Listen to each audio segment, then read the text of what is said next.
سلام و درود خدمت همه دوستان عزیز.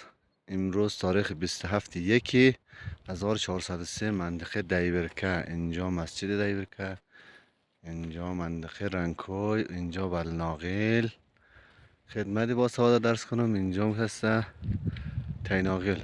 ببین چی برفی، ماشاءالله ماشاءالله. اینم سر طرف سر بله. دوستان مشاهده فرمایید چی بارندگی زیبایی، خدا رو شکر، خیلی عالی. اینم هر که برای مسجد دیورکه دلش تنگ شده خب با دقت نگاه کنه.